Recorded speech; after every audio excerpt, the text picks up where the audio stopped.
Listen to your sister is stronger.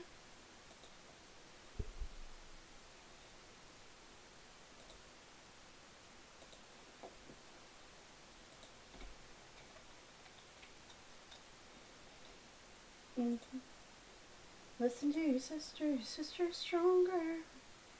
I'll probably like wait for a few minutes before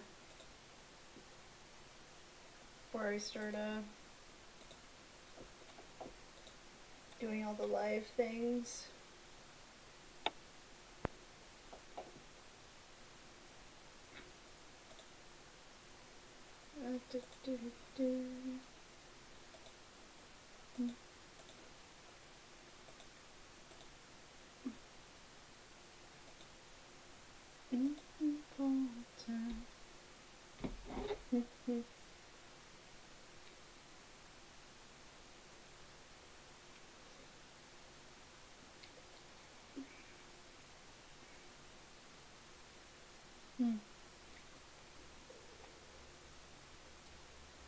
I probably shouldn't have gotten ice cream while doing this.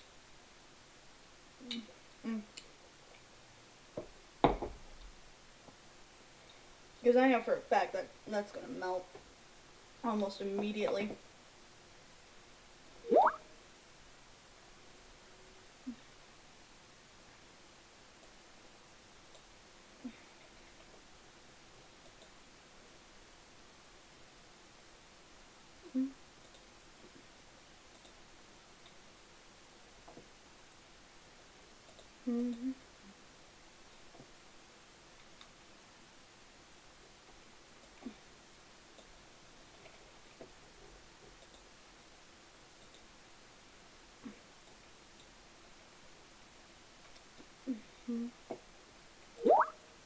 If I falter,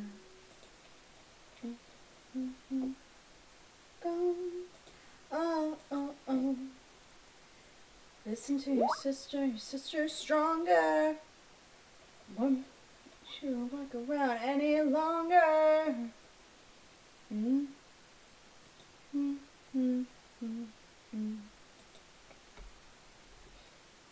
Hello. I'm just kind of hanging out for a little bit. I'm only gonna have really like a 2-hour stream tonight.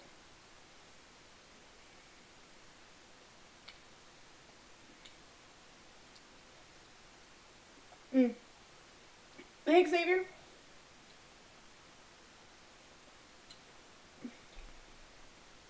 It's nice to meet you too. Pardon me, I decided to get ice cream and that was a horrible idea for a stream.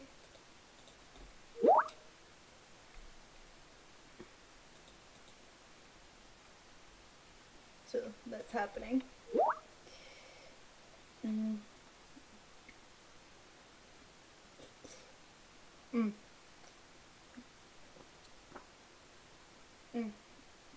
How are you doing?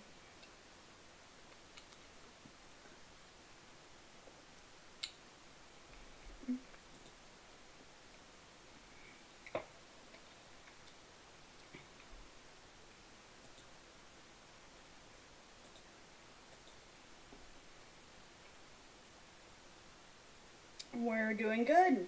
You know,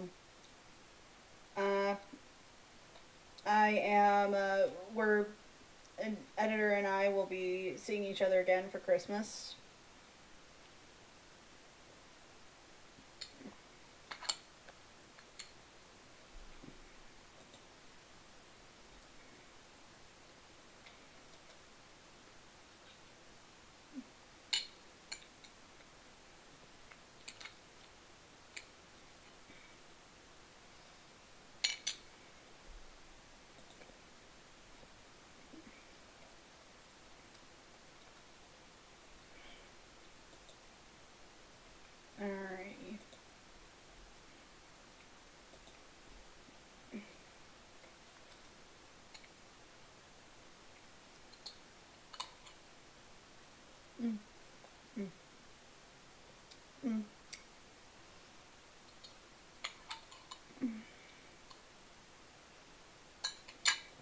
Alright, ice cream's done. Sharing a few more chats that I have. Then posting it all on the Instagrams.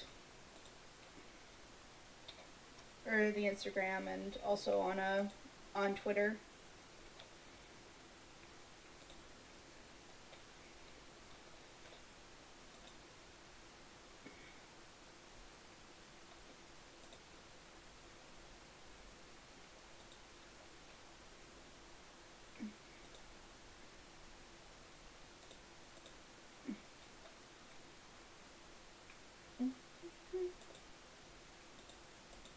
Whoa. Tick, tick, tick, and I'm ready to blow. Oh. Thank you. I worked really hard on trying to redesign my OC, and then the editor did an amazing job at doing the actual vectoring.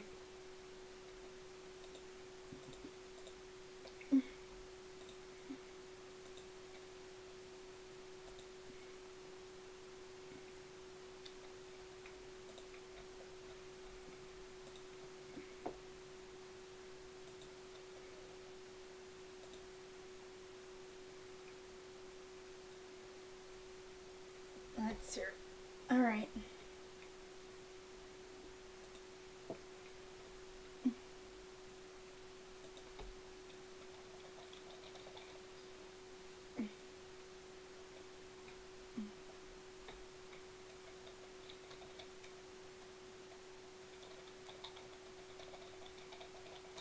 All right.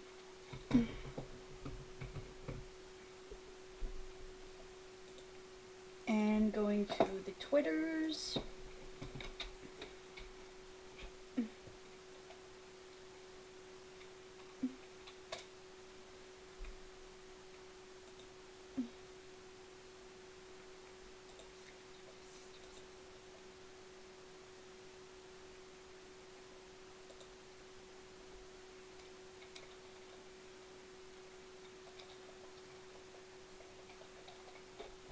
Let's hear.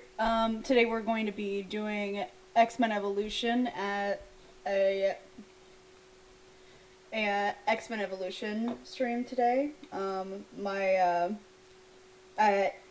I found some of my old art and I was just like, these could use some redesigns, or at least like these could use something to just make them a little better. Because, you know, I couldn't find the design. I remember what was originally meant to look like, but I don't have the look of it. Like, I don't have it on my DeviantArt. I thought I had it on my Instagram or my Facebook, but it's not anywhere. Oh god. And that's kind of funny to me because I have so many cringy things on my Facebook, but yet that's not there.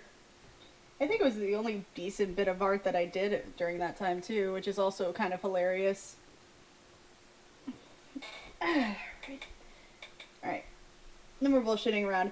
Hi everybody, my name is Crimson Glow. For anybody else who's here or just catching in, I am a artist. I also do a lot of writing. I work with the Dr. Flame project, as well as a lot of the RB Comics production stuff. So today I'm going to be redesigning my X-Men Evolution OC from high school, which I don't want to say was like 10 years ago, but it was. Actually, I think at this point it's been like 9 years-ish, but these characters were like, they were made at like 12 years ago probably. Oh god. So let's bring up a few things about Chrysanthemum Jones. This was during the point where I either at the time was re-watching a lot of X-Men Evolution, or like X-Men Evolution was just a show that was coming on a lot. So generally my my thing at the time was like, I really like this character. I want to ship them with an OC. That was basically my whole mentality during that time. So that was also really fun, honestly. Like I think I do that a little bit now still to a degree, but I think that nowadays I have I have a bit more self-control, I would like to think. Oh god. No problem. I'm glad that you're here. I am also streaming on Instagram, or not Instagram, on on Twitch as well. So if you don't like the YouTube layout, the next best thing is probably the layout done by the layout for Twitch. Um, I need to reconnect with my Picardo, honestly. But then again, you know, c'est la vie, I guess. Do people still say that? Do people still say c'est la vie? Or am I just like, or am I just, you know, talking shit? Alright. Does anybody even remember X-Men Evolution? Or did you guys just like kind of think about it for a hot minute and then think it was a daydream?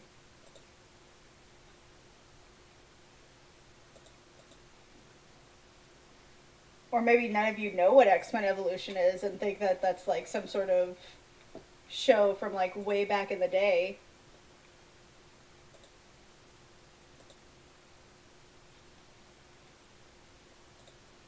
Oh, sweet! This is really helpful. Somebody made um,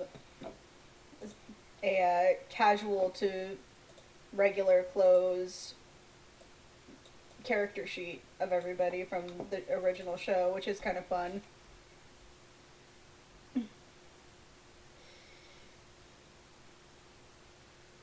I'm not involved in that. I'm not involved in cut and print. Editor is. That's not my thing. So you're gonna have to ask him.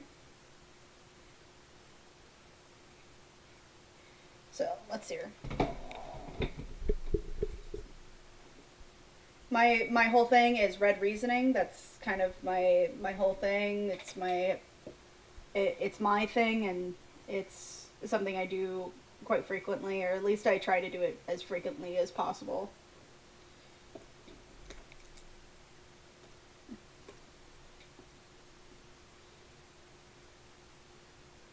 Okay, cool. You're still watching? Is it still on the air? Is it still on the air? Cause like I don't remember it if it was still on the if it's still on the air. I'm pretty sure nowadays people like will look at you and say like X-Men Evolution. What is that? Like, is that like a a show a show like Advance? Is that like the next X-Men Apocalypse? Like, is that what's happening?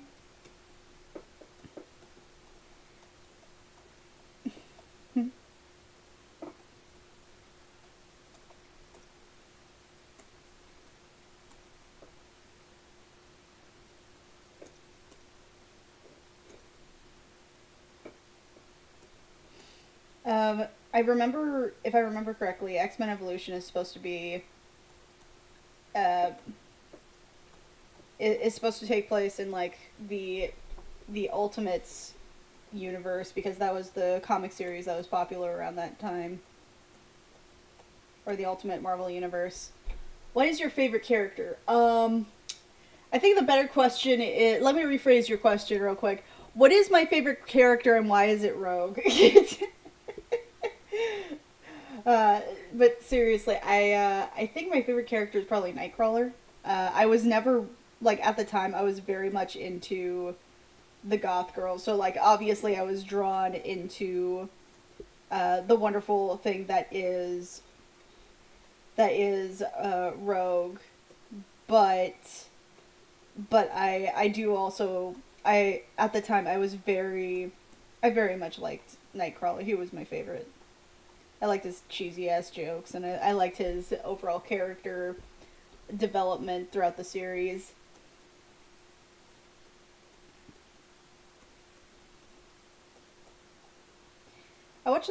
Sometimes I'll watch the cartoon nowadays and go like, the this could have been animated a little better. So, Chrysanthemum Jones. Okay. God, I feel like she was another one of those characters where I was really trying to find myself as a writer, and I found that I was really into certain tropes as a kid too, like a little bit as a kid, a little bit now. Um, like I still really enjoy the outcast archetype, even if they're the ones who put themselves there. Because I feel like nowadays people like to point out the outcast archetype and say that they're still an outcast. But that's honestly not. I don't want to say as prominent anymore. I would say it's. I would say that it's still there. I think feeling like an outsider is still very much a relevant idea. But I also think that that nowadays that's not really something to strive for anymore as far as characters are concerned. Like, oh, you're the outcast, you're the chosen one type character, and honestly that's not really the case anymore.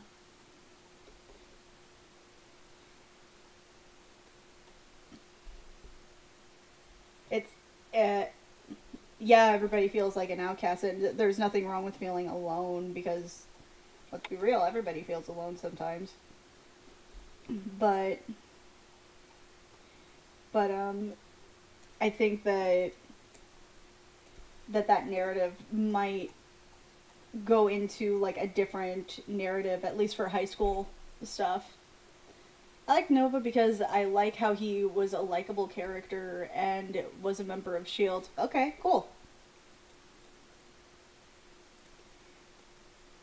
Um,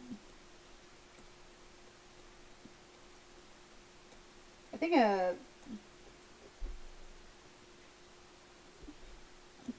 I don't really remember Nova all that well. Like, if we're talking about Nova as in like the the Nova Corps, then I remember him. Then I remember him, but I don't remember him from the show at all. And if you're talking about people from the show, I don't. I just don't remember him. I.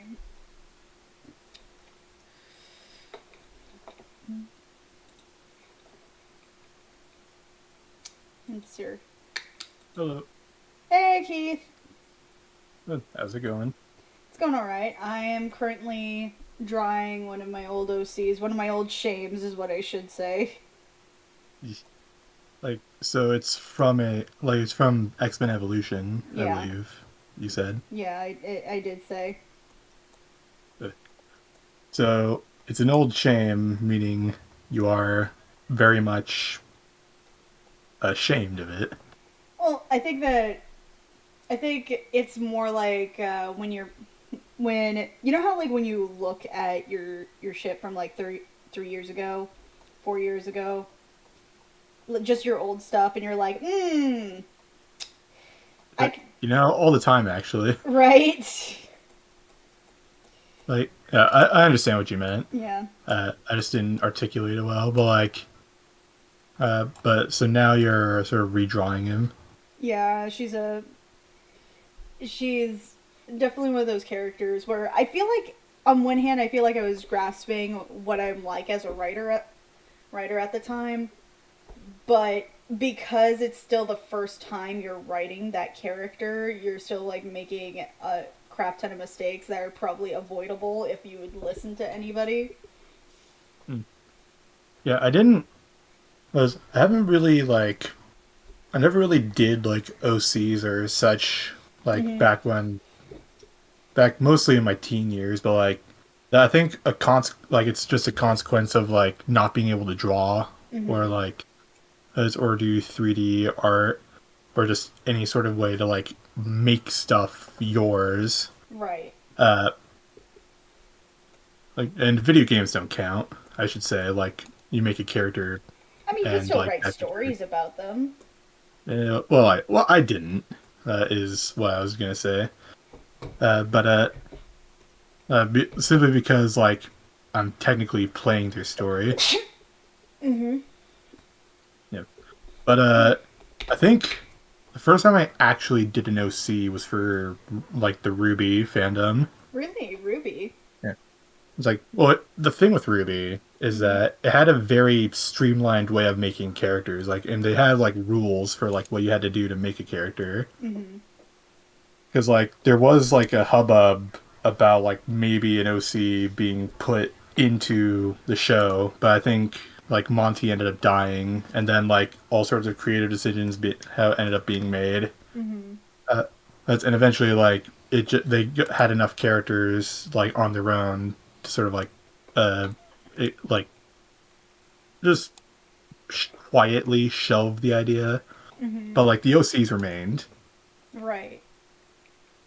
and it was that and it was like that structure that made OCs like very like a very OC friendly universe, I should say. Mm-hmm.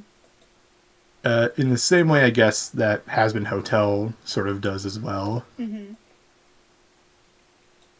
Uh, but yeah, that was like my first like foray into making OCs, and it wasn't particularly good or bad. Like it Mm-hmm. was just me essentially, Yeah. like a lot of people's first OCs would be. Yeah, that's fair. I think that is true. Like a lot of people's first OCs are like, "Oh, this is me," except if I was cooler, but I don't want it to look to sound too much like me, so I'll make him a morphin or something. Uh, Hey, Punk in the it's sort of like that. artist, Yeah. how you doing? Sorry, I have to talk to Yeah. chat too. Yes. Yeah. I didn't. For some reason, I don't see anything in chat, but it's probably just for like the something else. I got one for YouTube and I got one for Twitch. This one is from YouTube. Okay. Uh, but yeah, that's essentially like that's essentially how I got into it, and like Uh huh. OCs. Yeah, eventually, like you do like sort of branch out Mhm. into like OCs that are like they're still sort of like you because like that's how a lot of writing ends up working, but like they're just different aspects, like aspects that like you can explore. Mhm. So which one was this character? Um, I hadn't seen the name. Like Chrysanthemum Jones. Chrysanthemum Jones. Yeah. Um. Hmm. Yeah. She. Okay. So I think I think again. Sorry, go on. it says like Chris, like when like for that's what people chose. Is that like the code name for like X-Men? No, that's just it. That's just chrysanthemum shortened because it wouldn't Oh, fit into the. It just wouldn't fit into but it the works as a poll. mutant name. Like, yeah, it works as a mutant name though. I Like mean, that's just maybe. Like, I feel like a Vine would probably work better as like a mutant name. but was that like the mutant name or is it just like the full name? The Chrysanthemum is just the full name. Chrysanthemum Jones. And that, and oh god, um, I'm cringing right now at thinking about this. I know that All there's the a memories are coming back. yep, everything is coming back. I'm probably not gonna finish this tonight, but I would like to finish it by like the end of the week. So so at the time, I think I was like, I was like 15, 14, prime OC making age. That's it. Yeah, that's essentially around the same age as I did. Right, Well, yeah, it was. Yeah, it was. give or take. Maybe I was a little older, but like, go ahead. Yeah. And at the time, I was kind of going with I was kind of going with like, I was just discovering what OCs were. Like, I was just discovering what fan fiction was, and I made a fan fiction of X-Men Evolution. Mm-hmm. I think that a lot of people usually do that. They're like, they just find a fandom that they're into, and they're like, oh, there's a community here? What? I mean, that is how it was with Rue, because that was also the first time I really got involved in a fandom, Yeah. as opposed to just talking about it at school with my friends. Right. You could talk to like strangers on the internet. It's like, yeah, essentially that's what it was. Like, but like, go ahead. Yeah. And there was two. I know that there were two goals in mind, right? Mm-hmm. I wanted to try to venture into something that didn't sound super appealing. Like, I didn't want her to sound pretty or just to be likable for the sake of being likable. Because you didn't want her to be a Mary Sue. Yeah. But, like, the funny thing is, though, that, that when I did do that, somebody said, oh my god, this character is, like, the perfect amount of Mary Sue. Like, that was a compliment. What a compliment. Oh man, that must have hit in the gut. Oh god, it was such a hurtful thing. Like, I was legit just like sitting there going like, god damn. God Doesn't make damn. sense. I had the wrong personality, the wrong look. What did I do right? What did she? I didn't want her to be like, okay. So, okay, it's not entirely true about her not being pretty. I remember writing her pretty with like a oh god, what is it called? Heterochromia? Yeah. Like, yeah, that sort of thing. Yeah. But like at the same time, it is like hard to make like a character or like that you have to look at not appealing in some way. Mm-hmm. It's hard to like make something like deliberately like ugly and unsettling. Right. And on top of that, like in my way back when I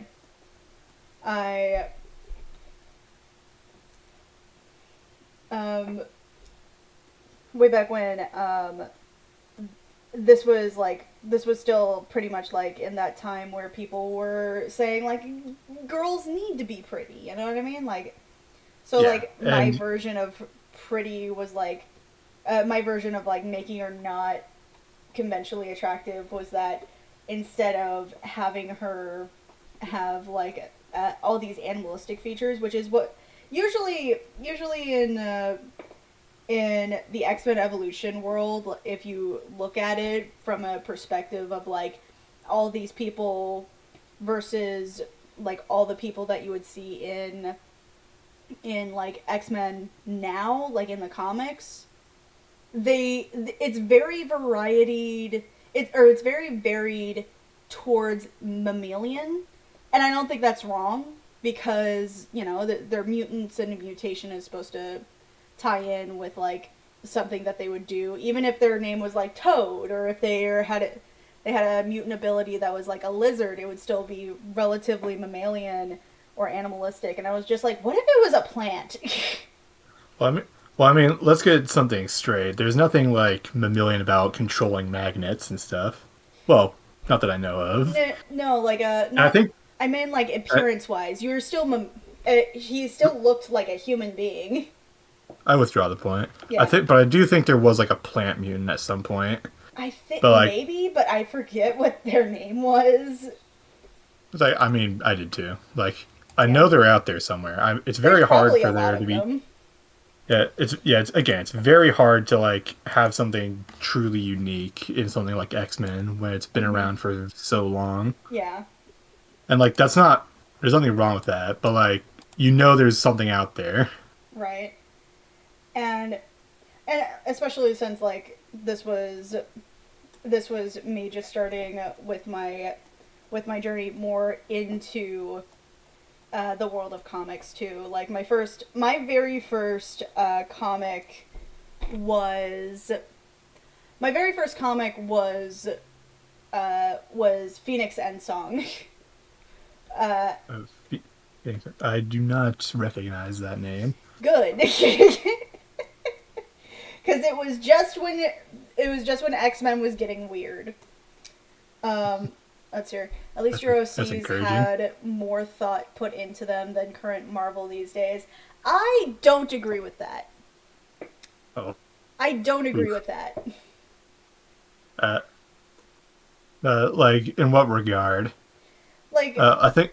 sorry, Yeah, let's elaborate as to like the character itself. Yeah, let's talk about my character, because I have not really talked about her at all throughout this whole thing because I've been avoiding it. I was enabling that until now. Damn it! No, my plans have been foiled. God. First, let me point this out right now. My OCs have the benefit of me working on them selectively, right? Mm-hmm. I have the opportunity to make these for fun, and that's mm-hmm. cool. I think that's cool that I get to work with this type of thing for fun. And a lot of people take that for granted when it comes to making OCs or making just general stuff that they feel very passionate about, you know? But sorry, go ahead. No, go ahead. But when you're in, say, Marvel or DC, the people that are working on this stuff are also working on like 8 other things. Yeah. Yeah. Now I know what you mean. Because like I was wondering, like, well, wouldn't OCs like just normally be for fun or whatever? But now you mentioned like, oh yeah, there are people who like make OCs for a living, mm-hmm. you know, for their job, and it's called comic. It's called comic authors and writers. Right. Let's hear. And like I have the benefit of doing it for fun because it is an OC. It is a hobby for me. Mm-hmm. But as soon as I make it like a job, then that's where it becomes an issue. Like I'm now working on like 3, 4, 5, 7 different articles of characters that are just varied in their personalities, and then there's going to be some bleed over because obviously I have worked on like 8 different characters at that point with 40 different storylines and so much history, because a lot of the characters that are made nowadays are to confront some sort of now issue. Like there's an issue now that we have to confront, and nobody knows how to do it properly, or at least we quote unquote do it properly type thing. Yeah. And you would want like the character to like be able to confront that? Probably. I remember that I didn't see a lot of characters where they didn't look human looking, you know what I mean? Like they looked like a monster, but they were just kind of fuzzy. Yeah. But they're said to be like monster looking. Yeah, they're said to be monster looking, but for the most part it's like it's meant to be a character that's a character that's supposed to be like, hey, you know, females are pretty, and on top of that, like, we have this show where everybody, if they're monsterified, like, I'm over here the monster fucker out of everybody going like, I don't know, I kind of want some of that. But if I can understand this, like, from what you said, it's like it would mean I can't understand it. But what you're saying is that like there are like no, I do not I can't articulate what No, it's was okay. just said. To be fair, I'm also kind of ranting and still avoiding having to talk about her backstory because it's edgy McGee. Uh, so you have an issue with like allegedly like scary looking characters that are treated as scary in universe, but in the actual like real world, it doesn't look nearly as bad. Yeah, it's kind of like that. It's kind of like that TikTok trend that was happening a while ago, where they were like, "Hey, here's all of my monster crushes," but it gets significantly worse, and then it's like Venom. They'll have like Venom or like the fucking Wolfman. It, it's like that part from Monsters Inc. where like the kid's like watching like on the TV like inches from his face, and there's like gunfire and like monster screeches going on and like bloody carnage, and like it just shows him like slowly dozing off until his face gets like until he like Joe's until like he just passes out into his cereal bowl, Pretty and like much. and it's showing like kids are now harder to scare. Yeah, exactly. It's I'm sorry, but show me, because like for me, my whole thing was like when I was a kid, I was like, Entei the Pokemon is really giving me some vibes right now. Where's the tech priest with half his jaw missing? Right? If I'm going Um, to say I'm a monster lover, then make it a monster that actually looks scary. I have to like dip out for a second. I have to get Okay. my food that's just been delivered. Oh, okay. So I'll be right back. No problem. Let's hear. Has there ever been a female character with a Prince Zuko type one-sided scar who's heroic, a heroic example, and not the angst type in animation? I think the closest to that nowadays is probably the League of Legends Arcan Ar- Arcan Arcanine. um um or Arca. Why am I struggling with this word? Arcana? I want to say it's Arcana or Arcane. Um, where the main character is very much a female character whose whole thing is that she actually, I haven't seen the show now that I think about it. I haven't seen it. I think another example would probably be Jolene from JoJo's Bizarre Adventure. That show just came out recently. Um, I think that there have been characters that are meant to not look pretty, but usually speaking, they've also had some sort of connection to to their dark, depressing backstory. Because you're not going to have a scar and then say, "Oh yeah, my cat Mittens took out my eye." Oh wait, that's exactly freaking Nick Fury's backstory in the MCU. Um, Entei Loki has daddy vibes. Nobody does. He does. How about characters deemed drop dead gorgeous in universe but looks average or generic to us? I think that's more of a product of just how used to characters we are. Like how used to characters designs that we are, because like as soon as you put in somebody who's generically pretty, that's like our default. Like for example, Ryan Reynolds is just slightly above average looking, but we treat him like he is the hottest shit since sliced bread because personality makes up for everything. Um, and I will be in that boat because his personality is fucking amazing. Um, or Loki's not that hot to me. Like Loki, like Tom Hiddleston's great as an actor, and I admire his charisma, but he's not physically as attractive to me personally. that doesn't mean that other women aren't going to find him attractive or other men aren't going to find him attractive. I'm just in that boat where, he's alright. But I think that usually speaking, when we're talking about characters that are considered drop dead gorgeous in universe, I think that's a product of the art style. Because, like, then we're talking about characters who are supposed to be made to look really pretty.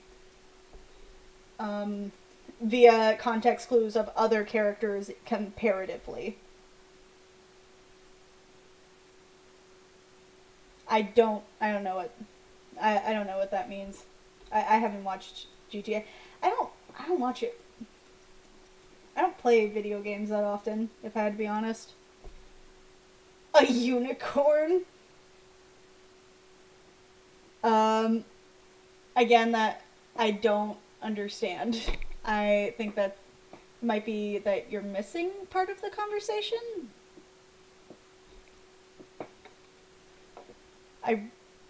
Let's hear. I mean, what Loki didn't screw? What did Loki not screw? To be fair, actually, you know what? It's not even a to be fair moment. Loki's not even a fertility god. Thor is, but Loki is getting way more ass. God damn. God.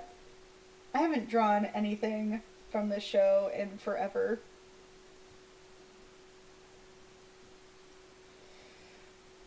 And the proportions, I forget what a lot of the proportions from this show is. No, I know. That's why I referenced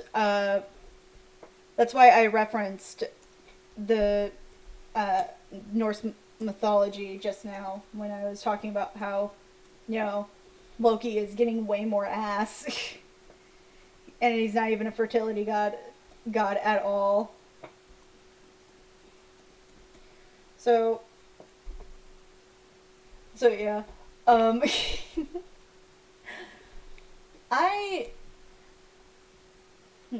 see. When it comes to remaking this character, it's not really a matter of like, oh, she was like a bad design, because I remember her design. It was actually very pretty. Like, she was just kind of like boring, if I remember correctly. Like, she was just kind of like this boring character that just happened to be there.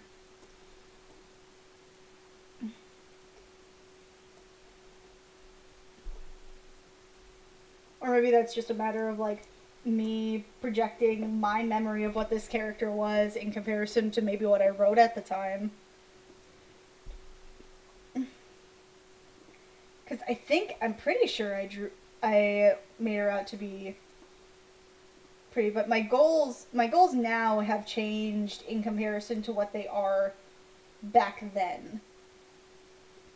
Because back then the goal was just to have her be like pretty and also kind of just like this hardcore badass, or like try to make her a hardcore badass, but I didn't succeed very well because I don't think that I did it very well.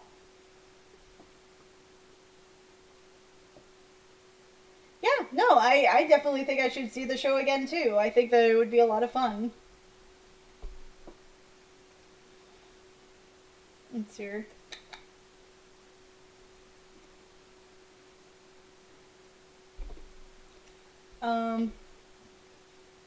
So I think the goal I have for this stream is just to get a general idea of what the original character looked like, because I'd have to both watch the show and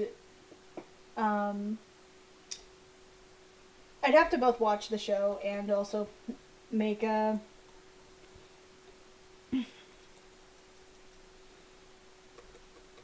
let's see here. I'd have to both watch the show and also make a and also like reread the fan fiction that I wrote of her. I know that it's on Disney Plus. I've watched a few episodes on Disney Plus, but I don't have it because because I think that there could be better things I could spend my money on at the moment. This show and Wolverine X-Men are my favorite versions of these characters. That's a solid choice. Not gonna lie, that is a solid choice.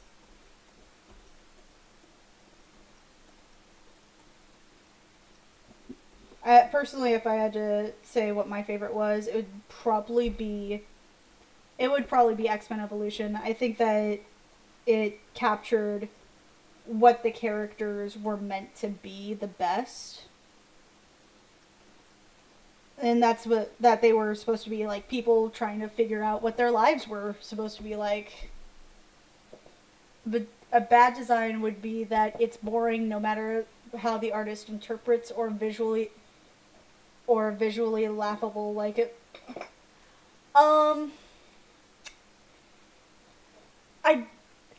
I don't think I agree with that.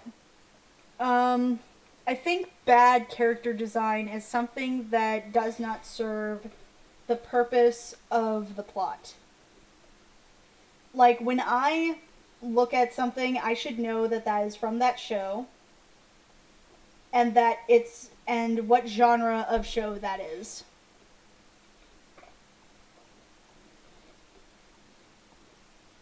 So I don't agree that bad character design is just boring character design. I think bad character design is really just any character design that doesn't serve the purpose of the show.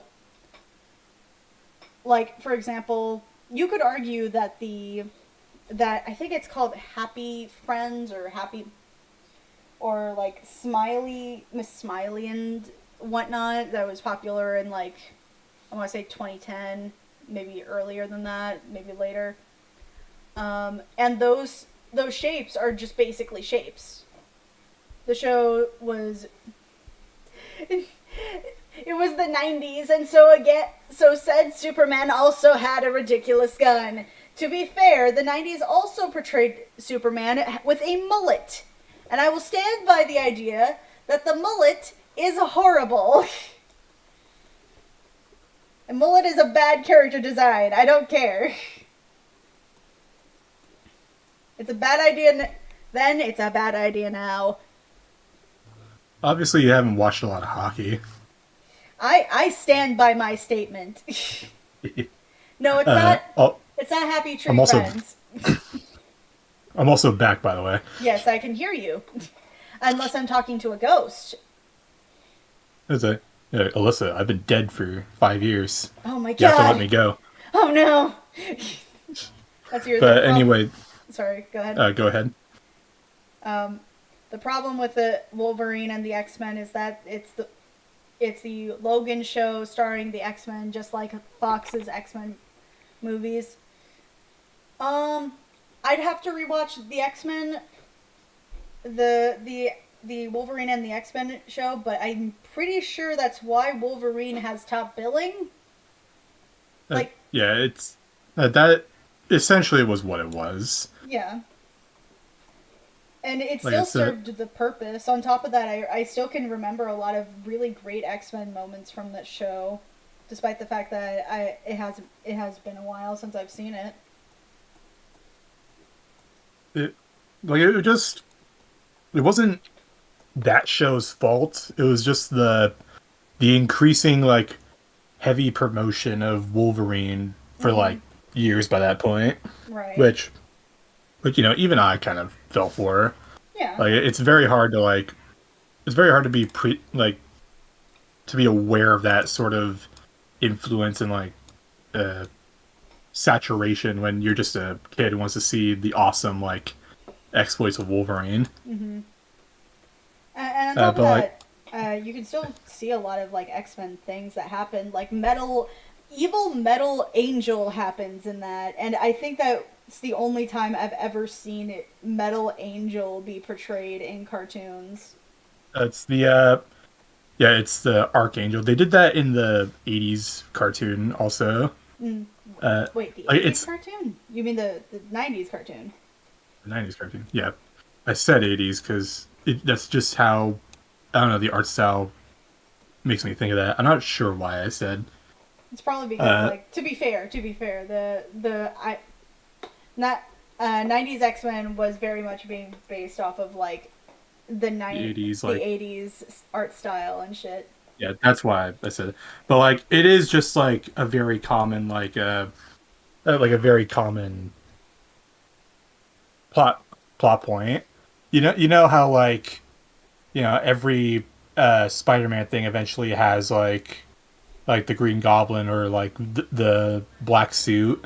Mm-hmm. Like that's just how that's sort of just what happens in like X-Men as well. Pretty It's much. like eventually Angel has to lose his wings and become Archangel. Right. Like Um. my go ahead. No. Go ahead. Like my first exposure to like the Archangel character was the game X-Men Legends 2, Mm-hmm. Rise of Apocalypse. That's like those games I should say are like the definitive X-Men games. They were really made for fans. Mm-hmm. Even the even when they were sort of made with the Fox movies like in mind, especially for like the sub basement. Mm-hmm. You can definitely see the influence there, as well as having Patrick Stewart as Professor X. Right. Like it incorporates, I'd say, a lot of the best elements from both. Mm-hmm. Uh, it even has like a little trivia mini game where like you get bonus XP from answering questions about the comics, like who was Scott's father, or who like or what's Mister Sinister's real name or Mm-hmm. such like that. But like that was sort of like my first experience with like the Archangel like plot point. Right. Um. I know it's not Happy Tree Friends. It's. I was talking about a character design, like what makes bad character design, and I think that bad character design is any character design that doesn't serve the purpose of the plot. But, yeah. Have you seen this like video clip of Stan Lee and Rob Liefeld and I don't want to I don't want to forget his name. He's actually a really influential comic book creator, but like the third guy in that. The I'm gonna third guy, understand. Jack Kirby. No, it's not Jack. Jack was like I think he was dead by this point. I'm not sure. He might not have been. Mm-hmm. No. Like when did Jack Kirby die? Wolf. I think he Now died before. He died before the X-Men movies came out, and I remember this. in '99. He'd have been long retired by this point, but like it was Dan Lee, Rob Liefeld, and one Rob Liefeld and Todd McFarlane, where they all drew this character named Overkill. Mm-hmm. And it's just like I think 14 minutes of just Stanley like just sassing like Rob Liefeld and Todd McFarlane for their like design choices because like I yeah like they give him like I think you probably have seen it before or like the shortened probably clip version. probably, but I do have a. Can I go on a mini rant about Todd McFarlane? Go ahead. I think he might have deserved it. I hate Todd McFarlane's art style. I hate it. This is controversial. This is controversial. I know, but I hate his art style as and not in a and by that I mean I don't like it as like a comic style. Uh, but uh, what do you mean by that? Like I don't Um, really have an opinion on it all. Like um, I the when Todd McFarlane was originally working in comics, he was a cover guy. yeah, and if I can like take a guess, like you just feel like that sort of style doesn't work for like actual comics, I just the cover. I think that okay, so I actually have the first issue of Spawn, which was written and drawn by him. By the way, he's a terrible writer back then. No kidding. He's like it because it's like the 90s and everybody's trying to be edgy as hell. How could such a edgy, like completely like edge lord design possibly be written terribly? When you write it like it's from the 90s. God. Um so when it comes to Todd McFarlane's art style, I feel like one, I hate the fact that he is the one who created the spaghetti webbing. Like when you think of spaghetti webbing, thank him for that shit. Thank you, Todd McFarlane. Thanks, Todd. Thank you so fucking much for your contribution. Thank you. Thanks, Obama. Thanks, Todd McFarlane. It's basically like everybody else's version of like thanks Obama. Mine is thanks Todd McFarlane. Uh, And he I'm probably sure doesn't like give a shit. I could probably like catch on. Yeah. Uh, I think that but it's very, his style is very oh shit. His style is just not my cup of tea. That's a first off that type of thing. first off, not Yeah. a fan. Yeah, I'm just not a fan. Somebody is asking what spaghetti webbing is. Spaghetti webbing is basically every time you see Spider-Man in an image where he is shooting webs, but like for some reason there is like 30 different strings of webs either behind him, Rings, in his knots. hand, surrounding him because he is swinging like an Well, acrobat. Sorry, go ahead. I think the thing I think of more is that like he shoots a strand out, and that strand has like spiral around it, and maybe like a bunch of knots in those strands. Right. That's what I think of, and there is like a design, there is like a realism to it, I would say, but like I can see why people wouldn't like that. For me as an artist, I hate it because it's just so messy. There's Like it's no. obnoxious. It is such an obnoxious detail. Nobody needs that much No one spaghetti needs to webbing. see this. Like look up Todd McFarlane and his wonderful spaghetti webbing. It is wonderful spaghetti webbing. His lovely, lovely spaghetti webbing, which I hate. Let's hear. I think let's hear. Todd McFarlane's art for Amazing Spider-Man. I assume that's Amazing Spider-Man. Works when it's visually dynamic compared to other artists at the time. I do like his big eyes on Spider-Man. No, absolutely. The only reason that Todd McFarlane should be credited for anything is for creating Venom because he hated the black suit so much. He truly hated that suit. Like I saw an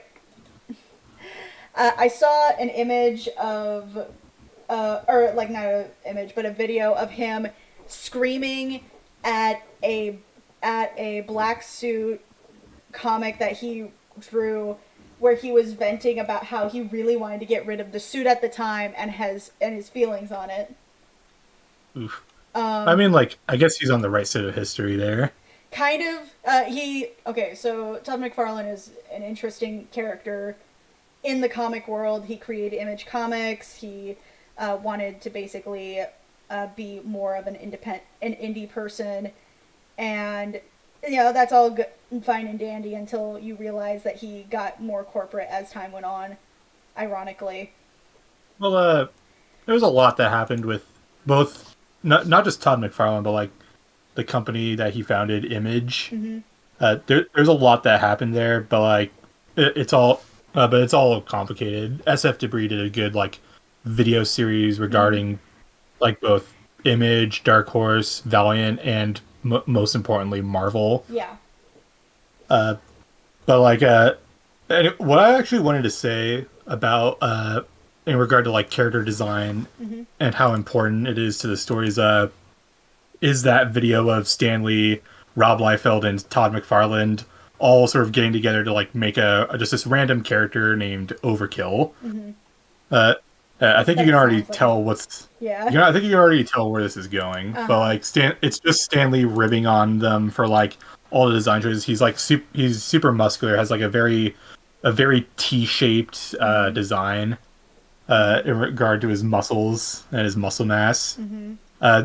He adds like they added like spikes and like or like hooks to like his armor, as well as like of course big 40K style shoulder pads. Or, or I guess that's too obscure. I guess like World of Warcraft sized shoulder pads. Right. Uh, Uh, sorry, go ahead. oh, is there? It's a prophetic rose. Uh, welcome to the official chat. Hey, pros. Fuzzy. So, Um, so let me uh, let me go ahead. properly articulate why I hate Todd McFarlane's art style because I feel like I'm at this point I'm just kind of like jumping back and forth. I dislike his art style because while yes it's dynamic and yes it works best as covers, as like promotional art and whatnot, I feel like a lot of the time as an artist, especially when I'm reading some of his older comics using him as the primary artist, it doesn't read very well. I know that there are probably some comics where yes, it does in fact read actually pretty well and it looks really good, but because he started implementing that spaghetti webbing, especially with and specifically I'm talking about Spider-Man because he's the most well known for that. As far as like the 90s stuff is concerned.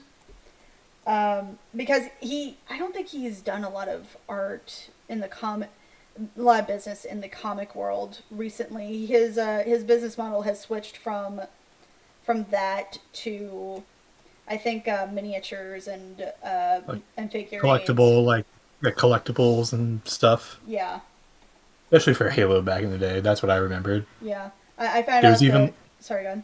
Go ahead. Yeah, No, yeah. no, go ahead. Um, especially when I found out that he was doing some Warhammer 40K stuff as well. He should be set for life then. Right. Like now that he's doing models for them. Uh, because those things are like super expensive. I think like I imagine Ed has told you at Mm-hmm. some point. No, Uh, absolutely. I actually I'm in talks. I don't want to say anything. I'm talking to some business people at Games Workshop oh, nice. for a job. The so I'd like to hear more about that. Hopefully, if you ever do announce it. Yeah, like I don't know if it's like an announcement type of thing, but it's definitely something I'd like to talk to you more in private about. Got it. Um, but I think like one more thing about Tom McFarlane Mm-hmm. related to like him doing stuff for Halo is he also like gave it interviews, like an interview using there's this show back in the day where like someone did a machinima of like this guy and whoever he was interviewing would interview in Halo 2, Mm-hmm. like and like someone would film using the way they used to do machinima back in the day, and that's just how they formatted the interview. Mm-hmm. And like Todd McFarlane was one of those guests because he did a lot of like miniatures and collectibles for Halo Right. and Bungie. So like no, that's it. That's just the story. That's it. Um, but hey, Rosie, Hi. I'm gonna boop you. I'm gonna boop your nose. Oh no. I boop it. Ah. Eee! Let's hear. I'm re-going through the chat for a bit. Let's hear. Todd's a smart hustler businessman. Yes, he is, for the most part. um, when he first made Image, I believe if I remember correctly, he was basing it mostly on the idea that the artist was the main selling point of comics. because that was a good part of the storytelling is the art. Yeah. And like that was like the thing for Marvel as well, but like I think Marvel was kind of moving away from that. I don't recall that part of it, but like there definitely was stuff that Image kind of contributed to that really ended up screwing things up in regards to like the market. Because like, go ahead. Yeah, go ahead. There was so essentially like the thing with the SF Debris like documentary. It is a documentary. Let's like be. Let me like just say, he essentially elaborated that there was this crossover between Image and Valiant. Like they had their characters and they had their characters, and they would do this big crossover event for comics. It was really like well marketed. They had a lot of like issue zeros printed out for it. But Valiant, their characters and their work style was very like clockwork. They had to like get this finished by this time, and they had to like and it was all very high quality.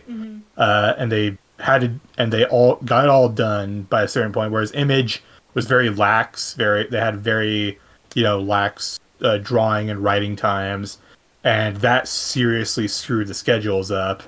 Where like Valiant stuff was done, but Images was not, and they had like a few days or weeks to like ship stuff, and eventually I think they like missed it for like a lot of them, and the window where like the warehouses were holding them was kind of like passing, and it got to the point I think where like I think it was Jim Shooter or some other person at Valiant had to like pin like Rob Liefeld to like where he was and like force him in like in the hotel room to like write and draw the thing that they were supposed to do for the crossover before he left. So I'm looking through the chat a bit more and seeing that supposedly the Marvel was the eras of which Marvel wasn't facing any publication issues was the 60s through the 80s, and I know for a fact that's a lie. I'd say like it might have been like not as extreme, I would say, but like the 80s, like the 90s until like the crash of the industry was like a really big moment where like where just comics were never as valuable ever again. Yeah. Up to this day. Sorry, go ahead. That's essentially it, but yeah. But like the whole thing ended up. It's very crazy to think about because like that whole thing was like the like most ugly bankruptcy like case that the U.S. government has ever had to like proceed over because there was just so many like moving parts and everything was just so bitter. Like everything was just such doubt that like they just really didn't know what would happen to the characters. There was even like a point where Marvel considered selling their characters to DC just so they wouldn't get like sold to different like agencies, like or just different like publishers.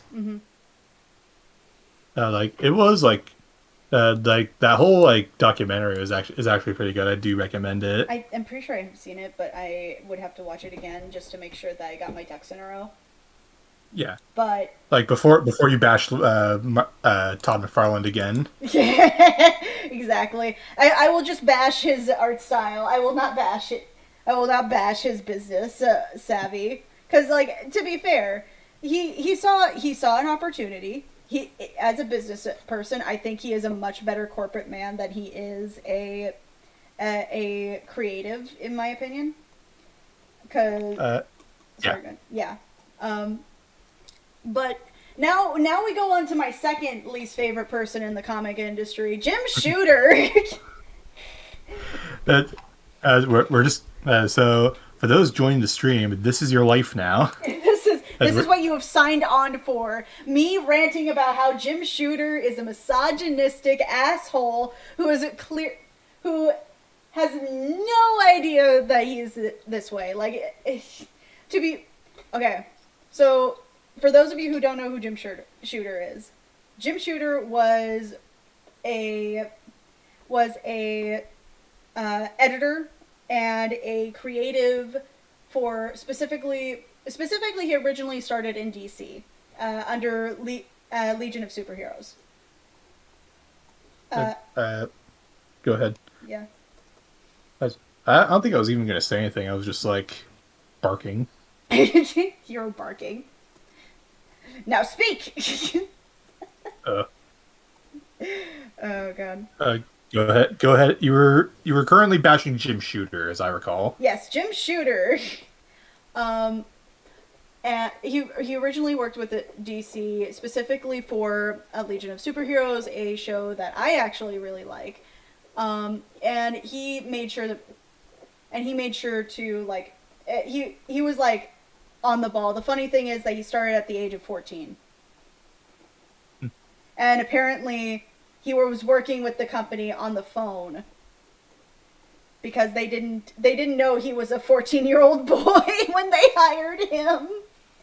Honestly, like that is just the goal of every that's just the goal of every creative to like trick this multi-million-dollar company into thinking into like using your work and just getting paid for something you love. And they don't even know it. They don't even know it. They find out that he's a 14-year-old boy via phone call when he said, "Oh, they were like, hey, we want you to come to I think it was New York. I think yeah, it sounds about right. Because like the funny thing I also found out is that DC and Marvel are literally parked right across the street from each other. I mean, like, it's not, when you're a kid, it's kind of like that sort of interesting thing where, like, oh, they're right next to each other. But, like, I'm sort of thinking, like, what are they going to do? Like, sabotage each other? Like, send a ninja through the air duct? Pros. Are you going to help us find a ninja for DC versus Marvel? Oh gosh. Yeah, for all the cyberpunk fans out there who know what I'm talking about. But the massive thing is that the long and short of it is, as a editor, he got shit done.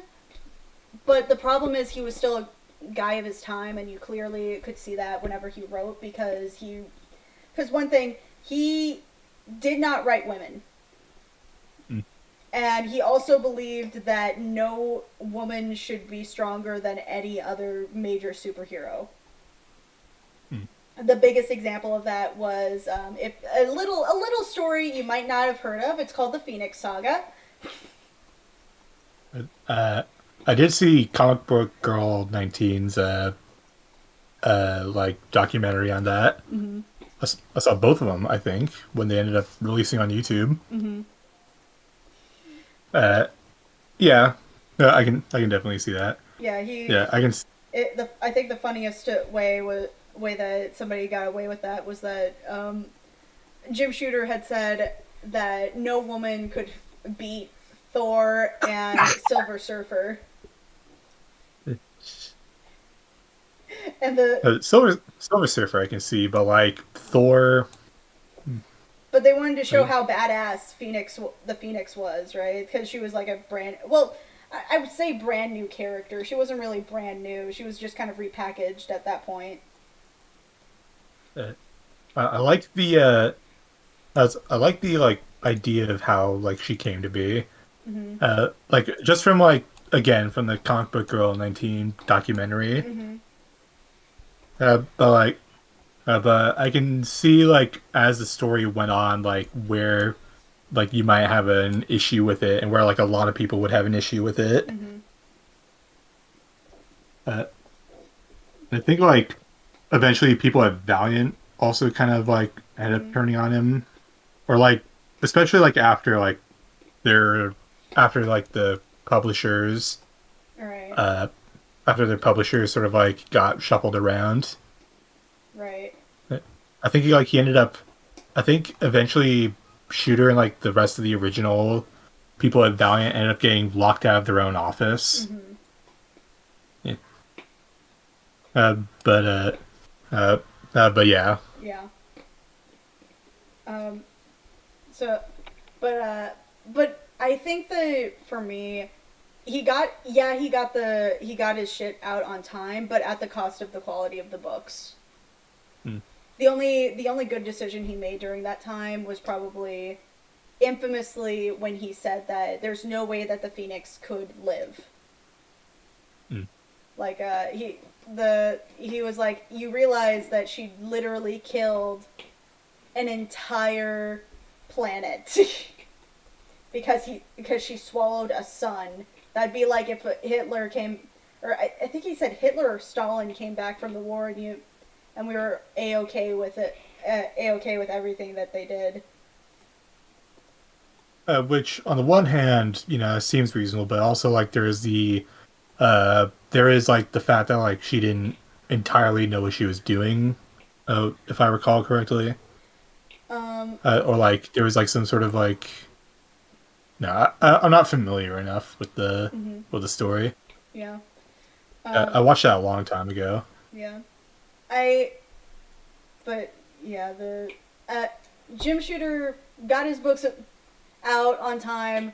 I think that some of the choices he made from a literary point of view they were mostly good choices, but I think that a lot of his biases definitely colored other people's stories and lacked the creativity that could possibly have been achieved with a better leader figure. Did you end up like telling like your character's like backstory? No, I've still been avoiding it. It's like as wellity willy wellity. Right. So, what is Chrysanthemum's backstory? Okay. Yeah, because we're just dodging around at this point. You're just taking it all out on like Jim Shooter and Todd McFarlane. Exactly. Because I want to hide away from my own failings. Hey, at least I can admit it. At least I can admit it. Like that's the first step. First, you must accept that you are dodging your own failings. God. And the next step is to ignore them. But no, seriously. So Chrysanthemum's whole thing is that she comes from a small town. Her dad's a doctor. Her mom was the mutant, but they kind of hid that by like covering her hair and making it so that that they were able to hide her identity as a mutant because her mom had like pink petals for hair. That's cool. So everything was at home birth, very in secret, but unfortunately, she got green hair, like green leaves for the chrysanthemum got green leaves for hair, and she had green skin because obviously Wicked was out during that time, and I really wanted one. I really wanted a character like that.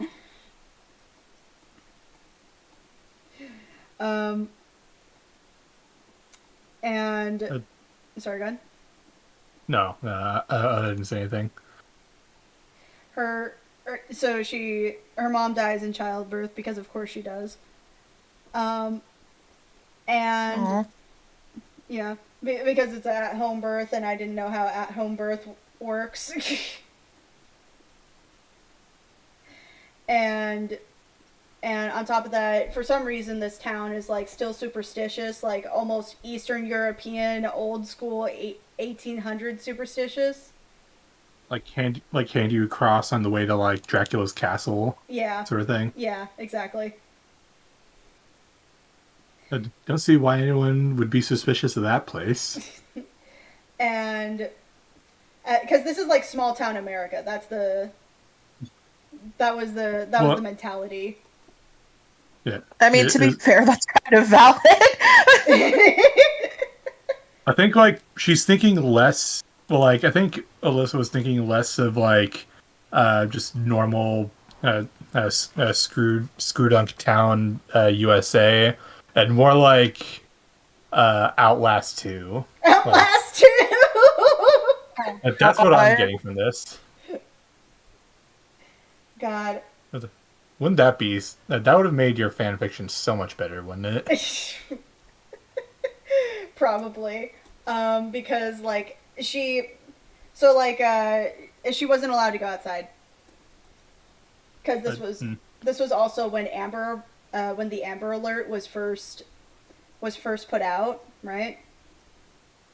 Or, like, when there was, like, a big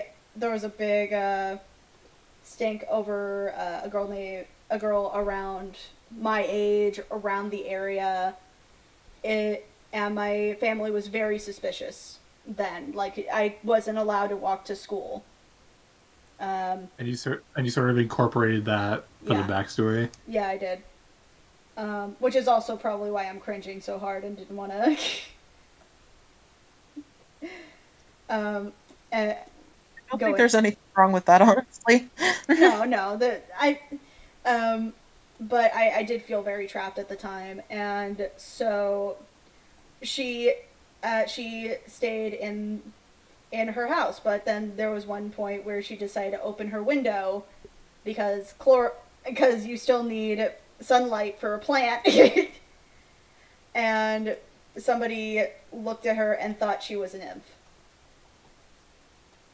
Because apparently mutants weren't a thing yet. Which I'm pretty sure at that point, mutants, like in the show, mutants weren't really a thing quite yet. Like they were mutants, but like the public didn't know about them, which I think is why my mentality was very much like small town, Outlast, America.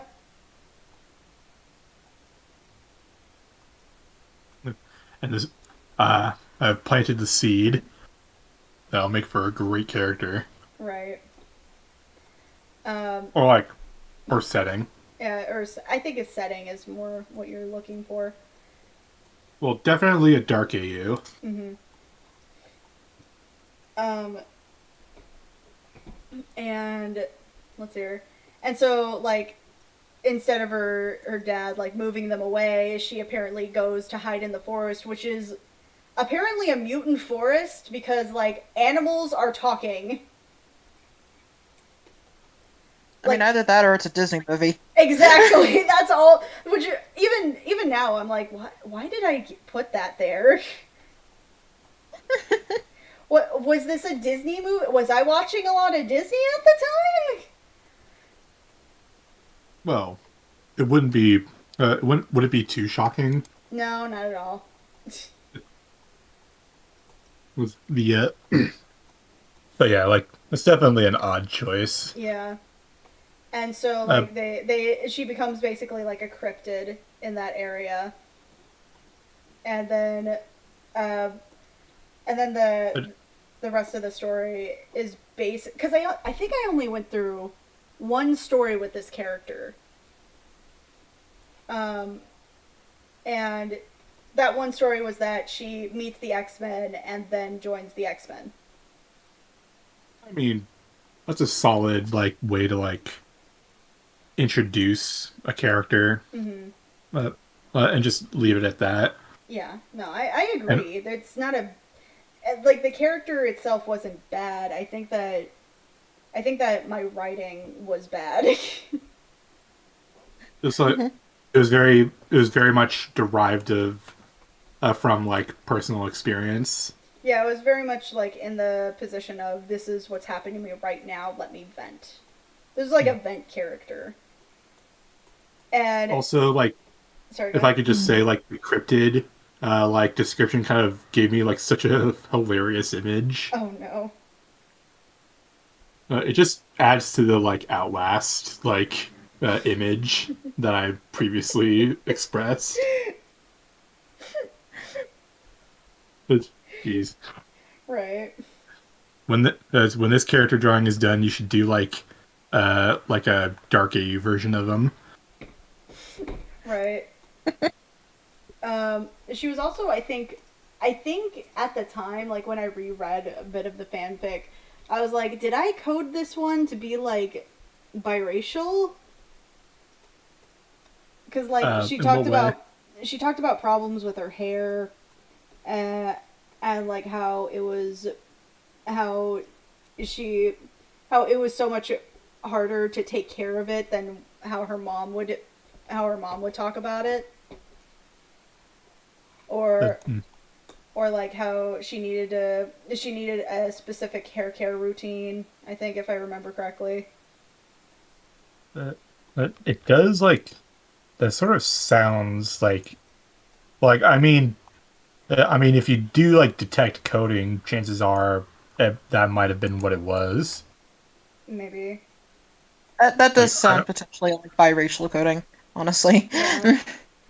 But again, I don't know. Like, I haven't read the fan fiction, and judging from your comments, I probably won't. Yeah, it's not very good. I think it's my least favorite, if I had to be honest. The stellar endorsement. Right. Stellar endorsement from the person who wrote it. You just see, like, on the New York Times, like, it's not very good. Don't read it. Basically. Please, don't. Please, I beg of you, do not try to find it. And I could be remembering it completely wrong, too. Like, maybe I'm just inferring that now as I'm drawing this. Because that's... Sometimes people do that. Like, I remember way back in the day, people were, like, making it out that Hermione was either biracial or black. Well, I mean, like, a lot of people just very quickly got the excerpts out. Yeah. And, like, discussed that. But even J.K. Rowling was like, yo, no, she's totally black. She was always meant to be black. But, well, I mean, I'm not sure if her opinion really matters as much now. Well, this was back in the day. Yeah, I know. Like, this was when it was first out. Yeah. Well, like, not first out, more like, that was around the time the Cursed Child happened, and, like, people didn't understand how, like, theater, like, casted people, and, like, assumed, like, it was, like, this agenda where, like, they're deliberately, like, I don't know what the word would be, but, like, black casting Hermione, but, like, that's just how theater casts people. Like, it's just, like, that's just how theater, like, casts people. They just do it by, like, are they a good singer or not?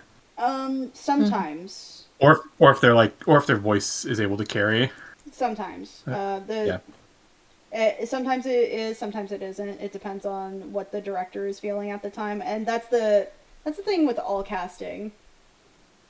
Well, yeah, like, it is just, like, well, which one do they like the most? Mm-hmm. Which, you know, that is, like, their responsibility. Like, if they don't like it, chances are they're not going to do very well in, like, directing it. Right. I think another thing, because I remember I did draw this character, and I think okay, so I'm going to put down some of my goals with this character, right? Mm-hmm. So, goals, because I feel like I should have established those before this. 1, change backstory, or at least edit it so that it's... I wrote BS instead of backstory. I just say B story. Yes. Listen, change bullshit. Yes, I will change this bullshit. Change your BS right now. Alright. I'm not gonna lie, I kind of like her backstory. At least most of it. Like, I think maybe change the home birth thing. Yeah, I think that it has potential. The backstory, the original backstory has potential, but I feel like in order to really portray that idea, one, she's probably got to be an older character. Hmm. Like even if the character is like, oh, even if in canon the show is like, oh, humans don't really know about mutants yet. Maybe instead of having her be a cryptid, have it be like an urban legend instead, like something that they're finding online because they. Well, in X-Men Evolution, that was like one of the like quirks of the show is that it was like set at a point where like mutants weren't really common knowledge. Mm-hmm. Until you like get to that was season like 2, or no, season 3. I would have sworn it was season 3. That was when like the Sentinel attacked. Yeah. And then it got to like the actual like X-Men Mm-hmm. like issues and stuff.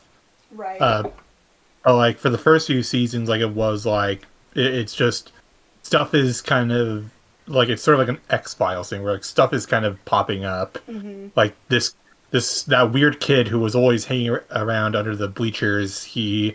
And how he always had like very slimy spit. Right. Like now, like well, turns out he's like been skipping school now because of some weird medical condition. Mm-hmm. Aside from his slimy spit, which I think we've all been there. We've all had slimy spit we had to take care of. Except this guy can leap into like 8 feet in the air. Mm-hmm. Maybe more. I think that was part of his powers. Yep. Maybe then just keep that. But if I were to rewrite her, I would have to. I'd have to rewatch the show. And do you really want to do that? I love the show. I thought that was the thing. I thought it was all right, Mm-hmm. And I did like a lot of like the moments from it. Mm-hmm. Because I do think I actually did like watch every episode, but like I guess like it just didn't have as cool of a theme song as like the '90s show. Yeah, that one. And also, it also didn't have as much Wolverine as the Wolverine and X-Men show, which was the thing, which is what brought me to that show. But I will say I did stay in that show for like the big like future stuff and whatnot. Right. Then it got canceled. Same as X-Men Evolution, I think. But they at least got to wrap it up. Yeah, I feel like they wrapped it up in a place where it would have been good. Like kind of like one of those prequel series where you like know it's like sad to know where it's going, but it's also very interesting to have all these little bits and pieces, especially since I believe that specific X-Men Evolution cartoon was actually based a lot on the whatchamacallit, the Ultimates, or like the X, or not the Ultimate X-Men, but like there was 2 X-Men. All new X-Men. Maybe all new because I don't know the difference between any of them. Okay, Ultimate X-Men was written for the Ultimates universe, which was basically I think Brian Michael Bendis's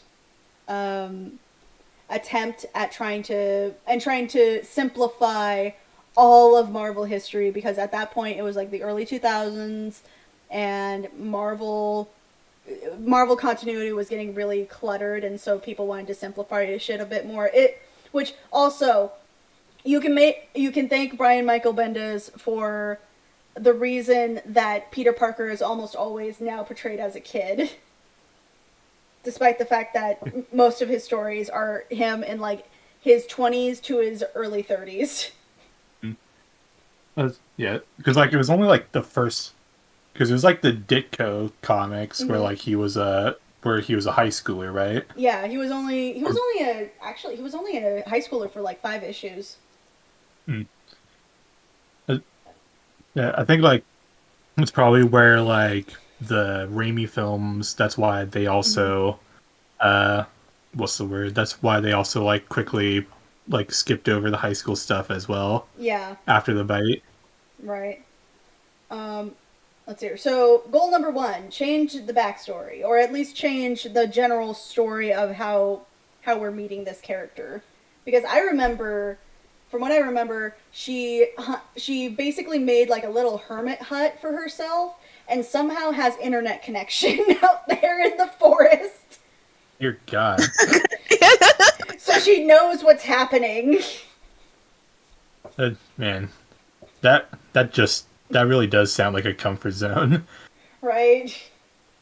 Like she has like this. I just imagine it looking kind of like Mama Odie from Princess and the Frog. Like she just has a little place on her own, but instead she has like a bunch of tech and like talking animals because apparently this is a magical fucking forest. Do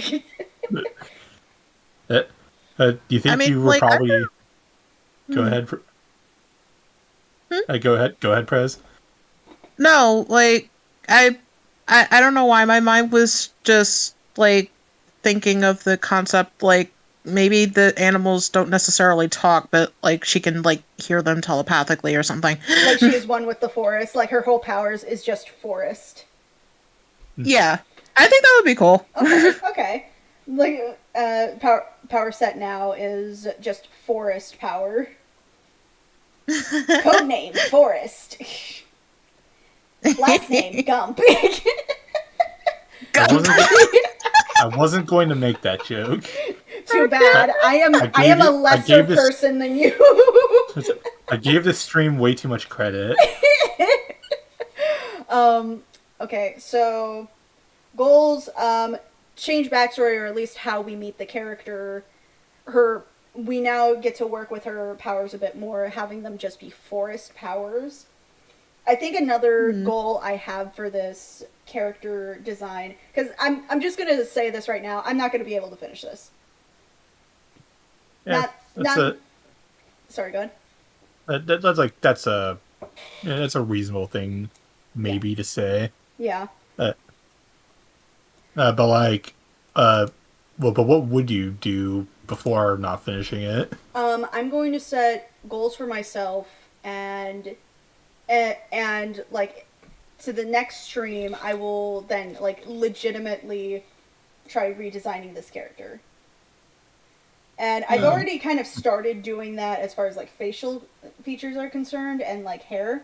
But if I could say like this was like the stream was more of like you remembering the old character and like cleaning it up a bit, and now you're going to decide how to change it. Yeah, that's probably a better way of explaining it. The next goal I have in mind is that I think that I want to not animate it, but make the character design more like how the characters are animated in the show. Like, so basically make it animation ready. I mean, like, you did compare it to the lineup that you put out. Yeah, that was part of it, but when I originally designed this character, again, I can't find the original look that I had. But she had intricately placed vines with leaves that just covered each vine. And so it would come out like this, right? It would come out like here's the vine,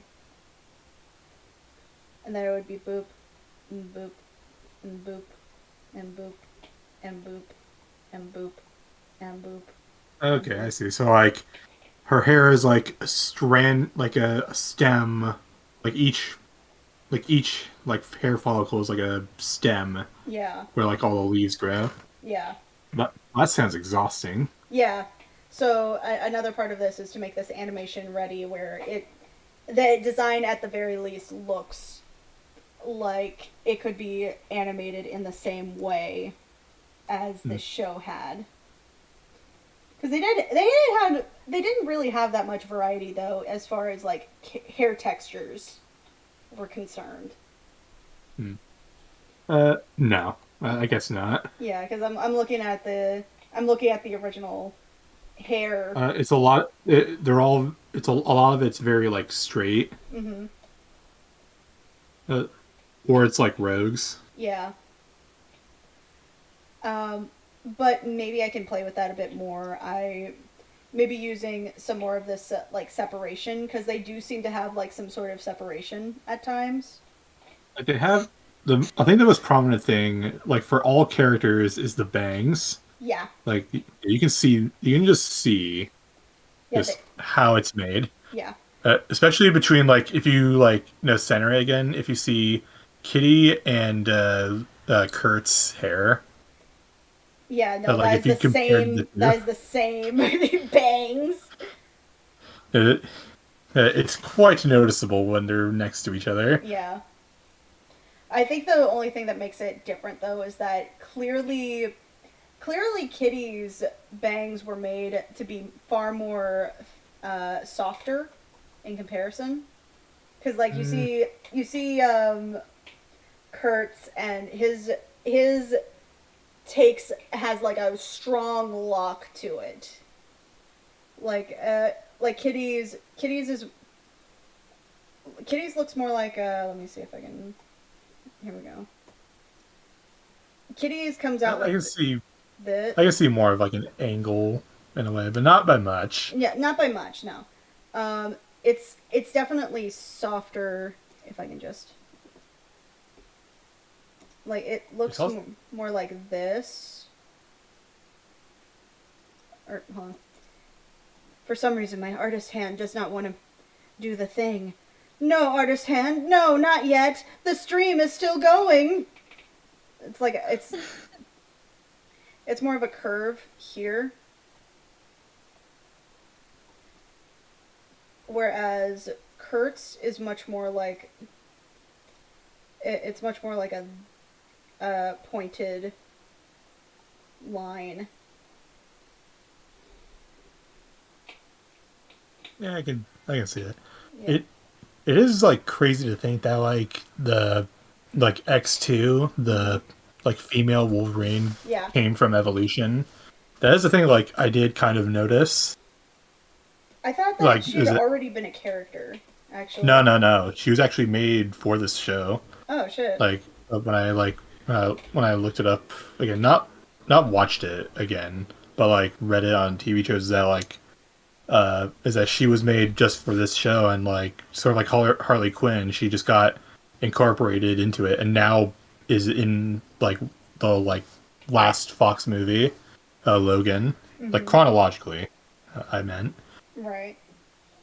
On the other end of that is poor Spike, who like Spike. who the viewers did not like. Who he was just like a male version of Marrow. Yeah, that's fair, but also he had just so much more development too. Like he was such a big X-23. X-23. Yeah. That's right. And another example of that is outside of Harley Quinn is also Terry McGinnis. Yeah, it's not nearly to the same degree though. Well, he had his own series. It was just still going on. For a very like I think like didn't they replace him with like Dick Grayson? No. Like he in the comics? Yes. No. He has his own continuity. It's like an alternate universe, but I think the comic is still going. That's Darth Revan asks like that you like Last Airbender, but what do you think of Legend of Korra? It's very hard to meet Legend of Korra with an unbiased idea about it because so many people are just going to compare it to Legend of Korra, or I'm sorry, to Avatar: The Last Airbender. So I don't think there's any winning. I like it just fine. I think that it does a lot of good things. It does a lot of good things. Like, for example, I think that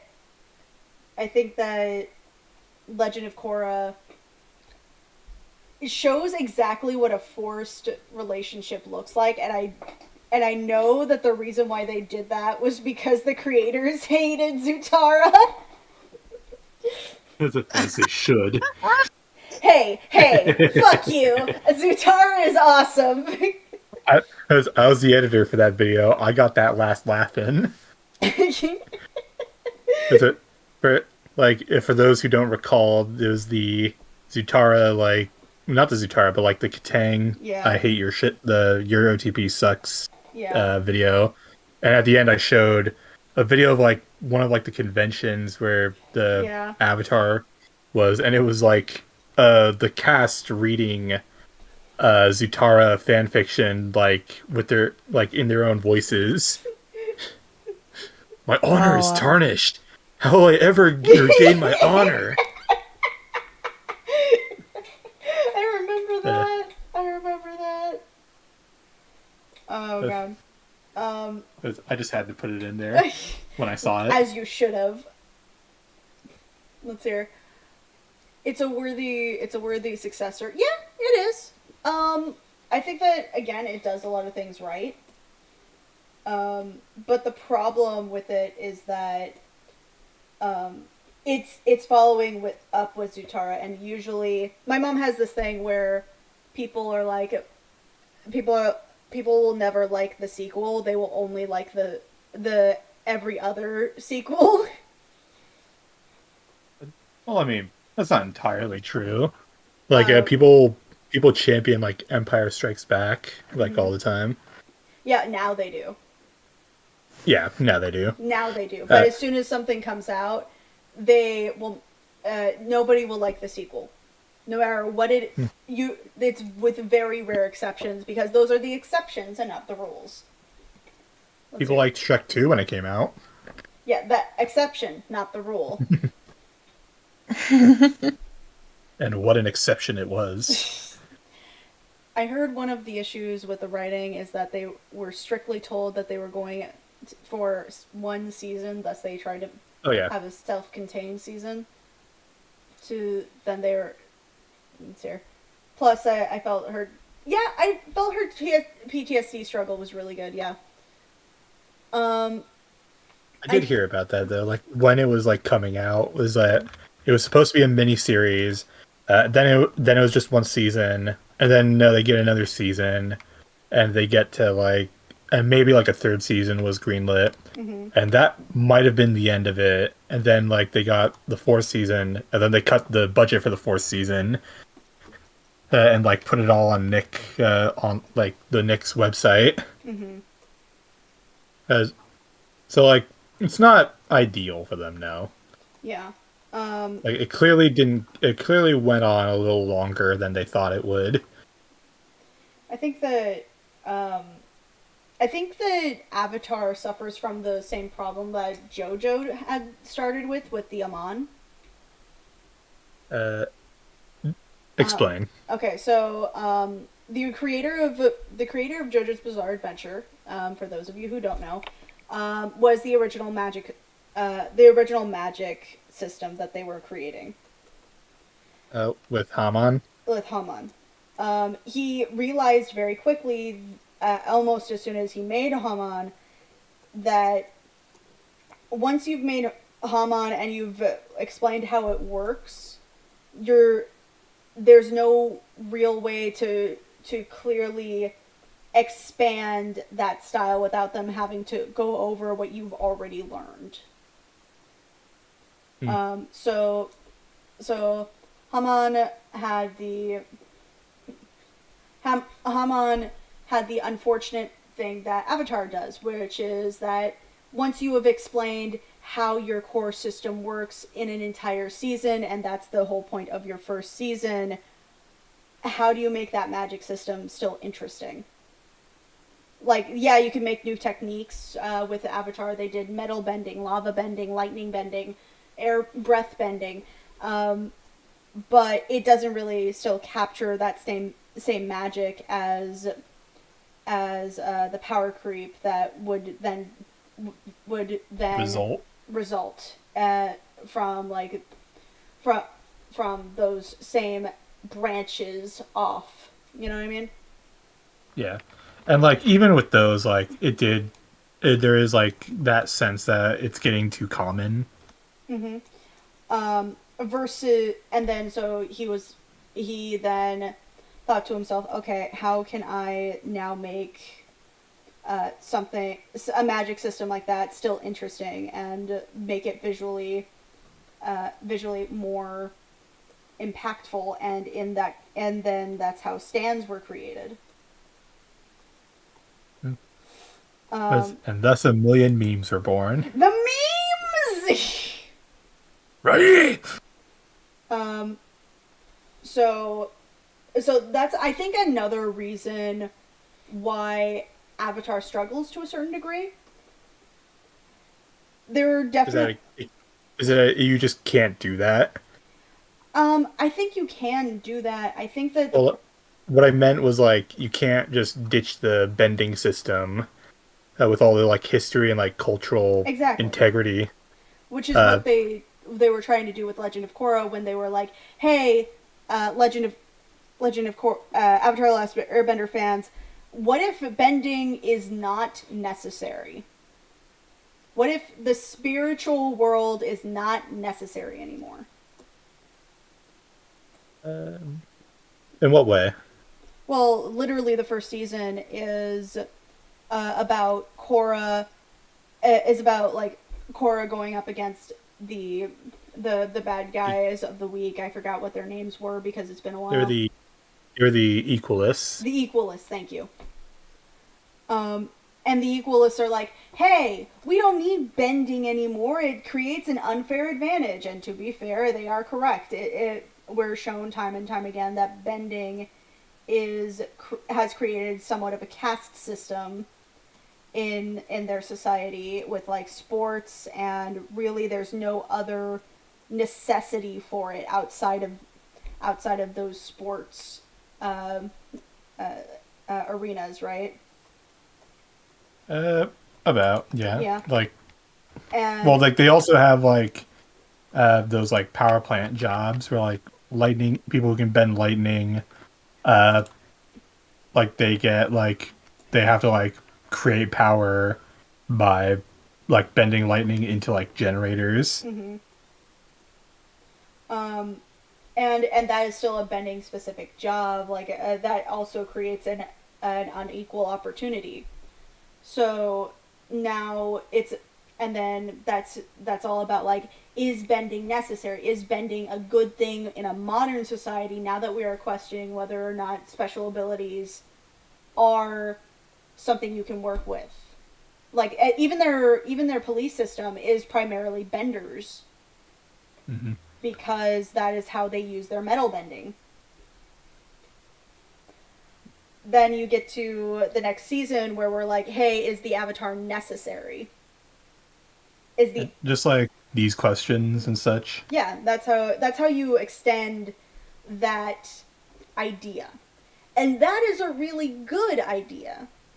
The problem is, how do you expand that even further? Like, how does technology change now in comparison to what it would be like in a bending world, which are questions that I love. And I asked those questions when I was going through Dr. Flame. Dr. Flame taking place in San Diego, California, where I have to then ask the question, like, if people had superpowers, what laws, what prevention tactics, and what procedures would we have to go through? One of the major things was that transportation systems were basically built like tanks. Mm. Like places are built like tanks. There are like safety procedures and shit. Superhero licensing is a thing. Very like My Hero Academia mindset. Similarly, but like, I guess a little more so.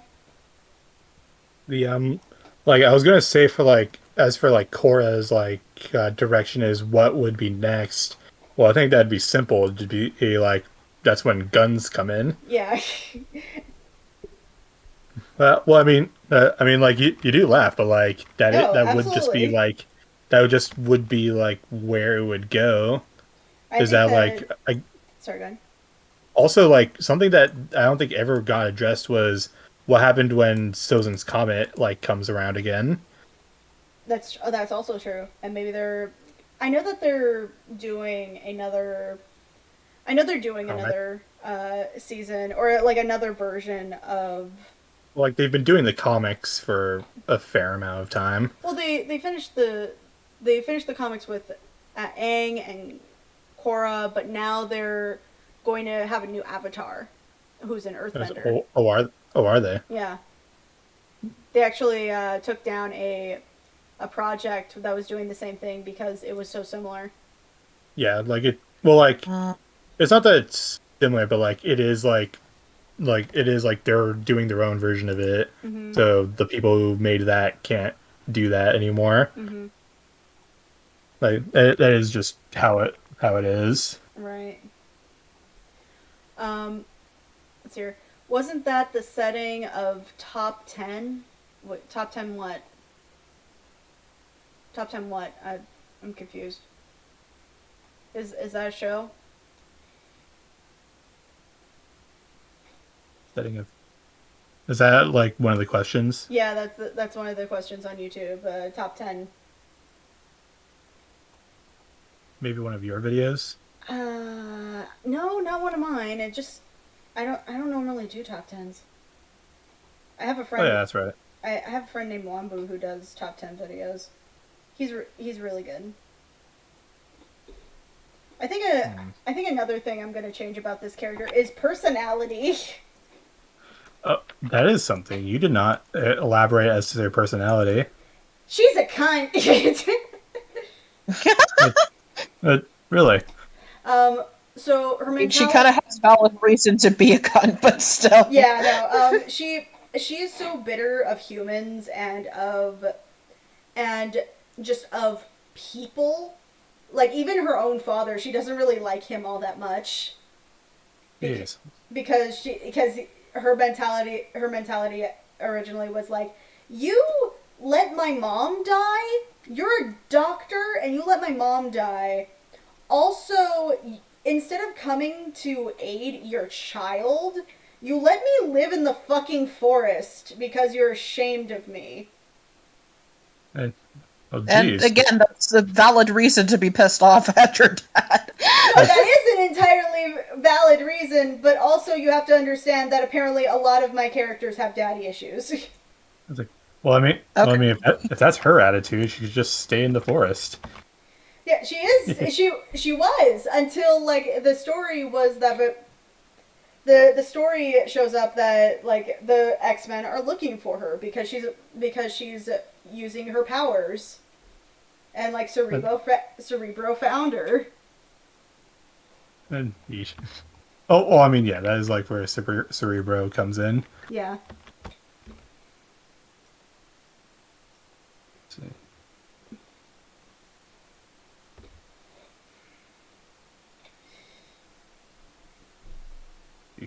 This is a mess. So, but most of her personality was very, I'm angry. The world has wronged me, and nobody has shown me kindness really because of not only the way I look but the way I was born.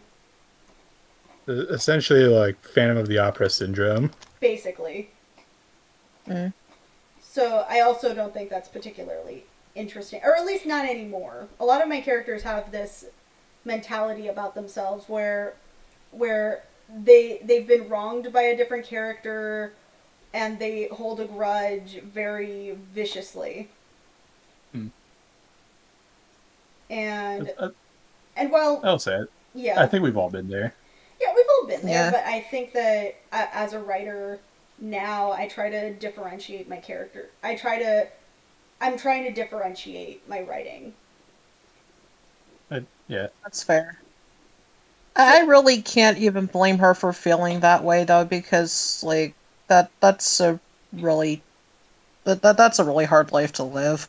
Yeah, yeah. Again, I had like this was my edgy first OCs, which is why we're doing this series of me redrawing old OCs. as penance for your crimes. Exactly. Come forth and be publicly flogged or something. Oh god. Let's see her. I think she was definitely, if I remember correctly, she was definitely shipped with Nightcrawler in that, if I remember correctly. All right, now things are starting to get. Now things are kind of starting to like come together as to why people would think it's like Mary Sue-ish. Mm-hmm. And she has a thing with Nightcrawler.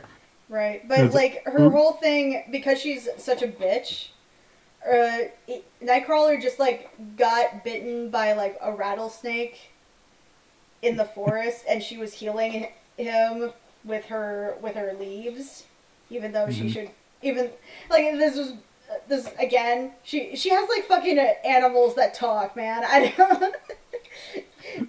I am the Lorax. I speak for the trees. I was like, what? It's like I don't even know why any of this matters. She talks to the animals, for God's sakes. She's a fucking Disney princess. God. Yeah, it's very descriptive of like where things have been going. Yeah, I think I'd still point that out, but I think that it would have been a slower friendship if I wrote it now, because because like, one, I had it to be where it was going to be like within 3 stories. And despite the fact that, you know, the pages were probably a little long in comparison to your average, I don't know, your average fan fiction writer. As far as like chapters were concerned, I still think that 3, it probably would have been a slower friendship. She definitely had this attitude of like, hey, I found you in the forest. I'm not a total asshole. I'm gonna heal you until you can walk again, and then you're gonna leave my forest and leave me alone. And then Magneto shows up at the end, and they have to leave because her home is destroyed. Oh no! One question as to like why Magneto cares about a forest. They found. Well, I mean, I think now that I think about it, they're probably just after her. Yeah, I think that was the general consensus. Yeah, they're just after her. I don't know why they destroyed the forest though. They had a fight in the forest, and then it just destroyed her tree house. And oh dang it! Now I can't live here anymore. Especially since everybody knows where I live now. And people are just gonna come back after me. I don't know. I'm probably gonna rework this. This.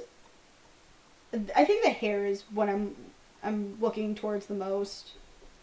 Like, it's either going to be different, as in like bushy, or like it's gonna be in like these dread vines, which I might really like, actually.